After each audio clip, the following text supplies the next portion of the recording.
हाथी और शेर की कहानी, lion and elephant story in Hindi. एक बार एक जंगल में एक शेर अकेला बैठा हुआ था।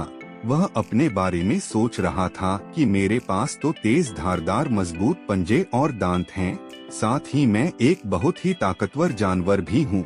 लेकिन फिर भी जंगल के सारे जानवर हमेशा मोर की ही तारीफ क्यों करते रहते हैं।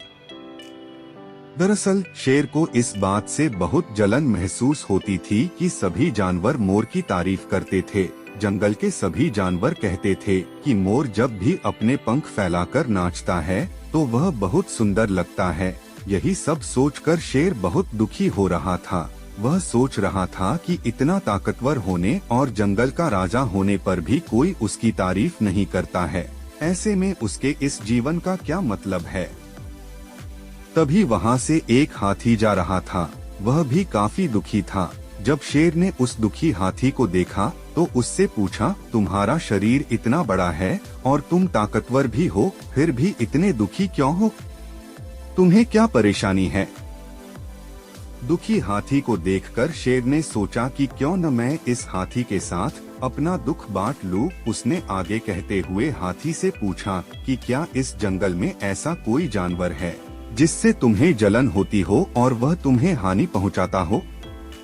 शेर की बात सुनकर हाथी ने कहा, जंगल का सबसे छोटा जानवर भी मुझ जैसे बड़े जानवर को परेशान कर सकता है। शेर ने पूछा, वह कौन सा छोटा जानवर है? हाथी ने कहा, महाराज, वो जानवर चींटी है। वह इस जंगल में सबसे छोटी है, लेकिन जब भी वो मेरे कान में घुसती है तो मैं दर्द के मारे पागल हो जाता हूँ। हाथी की बात सुनकर शेर को समझ में आ गया कि मोर तो मुझे चींटी की तरह परेशान भी नहीं करता है, फिर भी मुझे उससे जलन होती है। ईश्वर ने सभी प्राणियों को अलग अलग खामियां और खूबियां दी हैं। इसी वजह से सारे प्राणी एक जैसे ही ताकतवर या कमजोर नहीं हो सकते हैं। इस तरह शेर को यह समझ में आ गया कि उस जैसे ताकतवर जानवर में भी खूबियों के साथ कमियां हो सकती है। इससे शेर के मन में उसका खोया हुआ आत्मविश्वास फिर से बढ़ गया और उसने मोर से जलन करना बंद कर दिया।